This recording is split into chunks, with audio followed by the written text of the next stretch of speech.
GST को लेकर supreme court ने बड़ा फैसला सुनाया। सर्वोच्च न्यायालय के मुताबिक केंद्र सरकार और राज्य दोनों के पास जीएसटी कानून को बनाने का बराबर का अधिकार है। कोर्ट ने यह भी कहा कि जीएसटी काउंसिल की सिफारिशें मानने के लिए केंद्र और राज्य सरकार बाध्य नहीं है।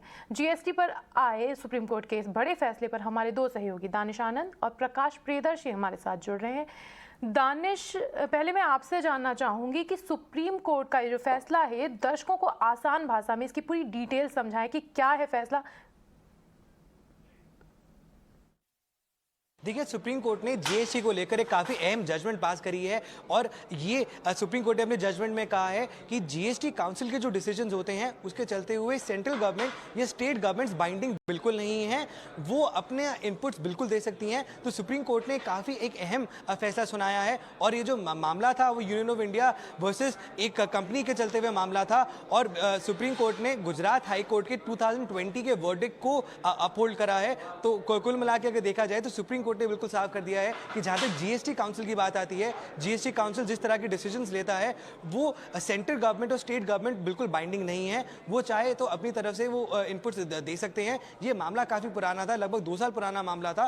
तो एक तरह से ये एक लैंडमार्क जजमेंट भी हम कह सकते हैं कि जीएसटी को लेकर सुप्रीम कोर्ट ने एक मेजर जजमेंट आज पास करा है। थैंक यू दानिश ये जानकारी देने के लिए। अब प्रकाश, मुझे आपसे जानना है कि जीएसटी पर सुप्रीम कोर्ट ने ये जो डिसीजन दिया है, इस फैसले का आधार क्या है? और जैसा कि दानिश बता रहे थे कि ये पूरा मामला काफ़ी पुराना है, तो मुझे ये पूरा मामला आप समझाएं। साथ ही साथ मुझे ये भी जानना है कि अगर राज्य सरकार को भी केंद्र के बराबर ही हक है कानून बनाने का, तो ऐसे में जीएसटी काउंसिल का जो इम्पोर्टेंस है वो कितना रह जाता है?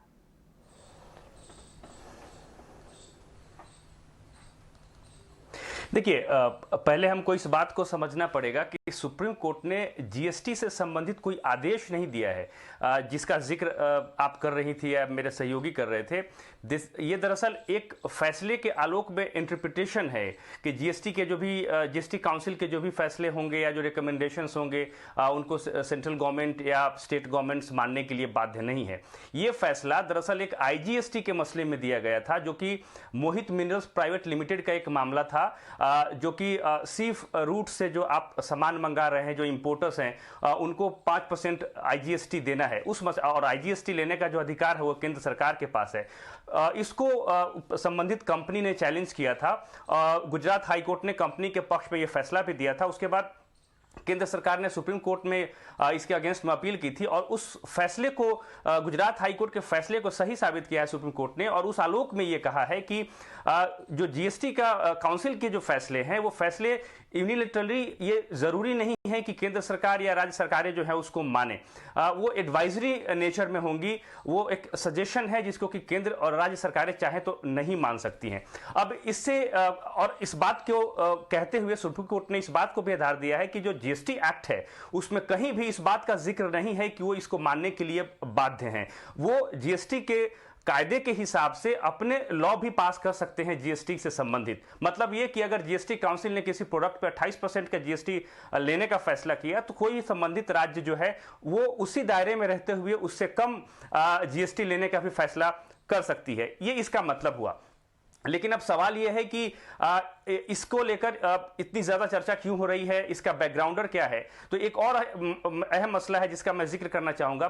पिछले पार्लियामेंट सेशन में कई अपोजिशन पार्टीज ने यह सवाल उठाया था कि आखिर जीएसटी काउंसिल जो है वो कैसे पार्लियामेंट से ऊपर हो सकती है, उसके फैसले कैसे बाध्यकारी हो सकते हैं। ये एक काफी अहम मसला है क्योंकि पार्लियामेंट ही सुप्रीम है। इस मसले को लेकर इस पर सवाल उठाए गए थे। अब इस फैसले के बाद, इस इंटरप्रिटेशन के बाद इसमें एक अस्पष्टता आ रही है। लेकिन सवाल ये उठेगा कि जैसे मान लीजिए जीएसटी काउंसिल ने कोई फैसला लिया और दिल्ली सरकार उसको मानने को तैयार नहीं है, तमिलनाडु मानने को तैयार नहीं है, पश्चिम बंगाल मानने को तैयार नहीं है। हालांकि ज्यादातर फैसले अभी तक जीएसटी काउंसिल के अंदर जो हुए हैं वो आम सहमति से हुए हैं। वोटिंग की जरूरत नहीं पड़ी है। लेकिन अगर इसकी जरूरत आती है और कुछ राज्य सरकारें इसके अगेंस्ट में चली जाती हैं, फिर वो अपने हिसाब से अपने कानून बना लेंगी। तो अब इसमें यह बात दिलचस्प है कि फिर जीएसटी का फायदा क्या होगा, वन नेशन वन टैक्स कैसे रहेगा, ये एक बड़ा सवाल है। हालांकि अभी तक वित्त मंत्रालय का इस पर बयान नहीं आया है, लेकिन अब ये देखना दिलचस्प है कि केंद्र सरकार इस मसले को लेकर कैसे आगे जाती है और क्या सुप्रीम कोर्ट से फिर से इस बात में संपर्क किया जाएगा कि क्या इसके बारे में फिर से विचार करें और जो मौजूदा बदलाव किए जा सकते हैं क्या उसको भी करने के बारे में सोचा जाएगा। तो अभी कुछ आने वाले कुछ दिन काफी इंपॉर्टेंट साबित होने वाले हैं, खासकर इस बात को ध्यान में रखते हुए कि वित्त मंत्रालय के इस बारे में क्या कहना है। Thank you Danish, thank you Prakash.